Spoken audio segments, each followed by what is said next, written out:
Okay, so we're going to continue looking at some features of Google Sites that are really kind of survival skills. Here's your gear, so click on your gear.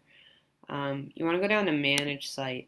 Now, the Manage Site is going to basically give you a bunch of options for your whole site, for your site as a whole. So it lets you look at the name of the site. It will just give you some other things that you may or may not want to do. This one right here though, so right on the first page when you click that, if you scroll down, look, you have a choice to let it automatically adjust the site to mobile phones. Okay, definitely do that because a lot of users now are searching on their mobile devices. You're going to want to click that.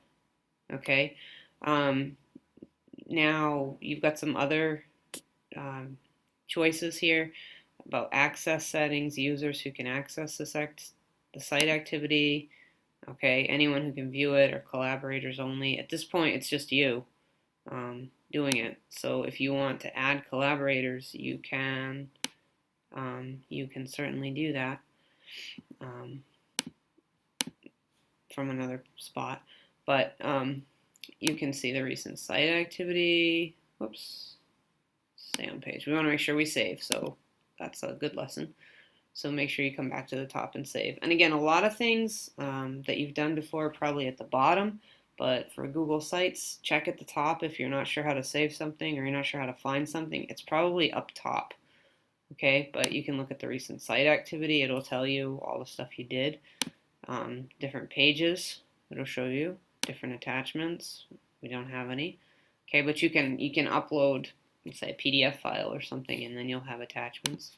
Page templates, okay, there's different templates, different choices. You can play around with these. Scripts, don't worry about that. General, that's what we were looking at originally. That's where this went to. This might be something that you want to look at later, this landing page. Maybe you create another page down the road that you want people to go to when they actually go to your site instead of the home page that you first created. You can change that landing page. Maybe I want people to get starting on creating a YouTube channel. I don't want that right now, but let's say I did. Then I would click that. Sharing and permissions. Okay. This actually lets you change it. You can invite people to collaborate on this with you. You can change it. Right now it's public on the web. Anyone can find it and view it, but you could change it that anyone with a link, make it a little bit more selective, or only specific people. Okay, so it would have to be shared with specific people. And in this case, there's no sign-in required. For this one, I could save it if I wanted to, but I'm just going to leave it public for now so that if people go hunting for it, they'll see it. The web address, okay, there it is. That's right here. That's the one that I chose, that you would have chosen for your site. The site can be displayed on a custom domain. So if you have, maybe I have www.transparencyproject.com or .org. I don't have that right now, but you could actually add that. It's a little bit, it's a process to do that, but you could do that if you wanted. And then themes, colors, and fonts. Now this is one that you're probably interested in because, for as tricky as this is to customize, and it's kind of ironic because I'm trying to teach you how to customize learning, but it's hard to customize the tool with the tool that I'm showing you. So I do recognize the irony in that, and I apologize. But these themes, colors, and fonts are one thing that you really can play with to customize to a more or less extent. And I'm not going to go through all of that by now, but you can do either the entire page, you can do the site header, content area, gadgets, sidebar gadgets. You can customize these different pieces. You can customize the background color and image. So you can actually add an image in there. For the background, let's say.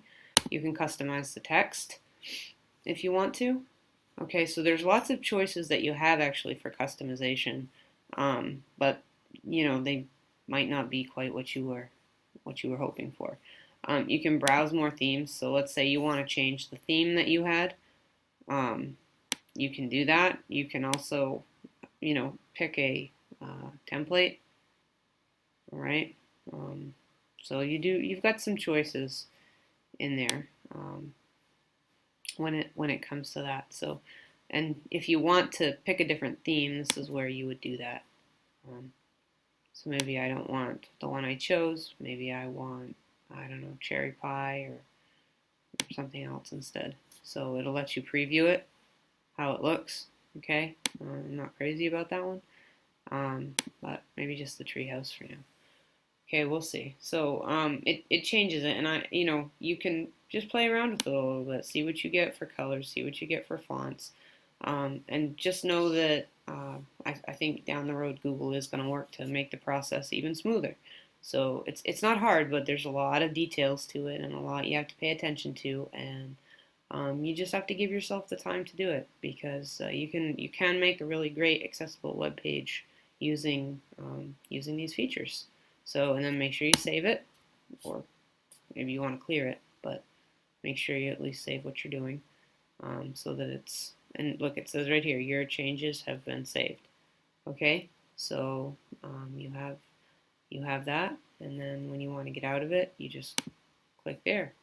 But when in doubt, like let's say, I don't know, you can't figure out how to get out of something. If I just, even let's say I just close that, okay, and close that, and open it up again, if I start to type sites, and I'm already signed in, look, it brings me right here to my transparency project site, okay, that I already started. Okay, and this doesn't look great yet, but you know what? It will if I keep working on it, and that's what you want to go for. All right, so those are some more features of how to edit and work with Google Sites. We're actually going to be looking at what we can do with one of those videos that you created, well, that I created, but that you would be creating, and how you can get it up on your site.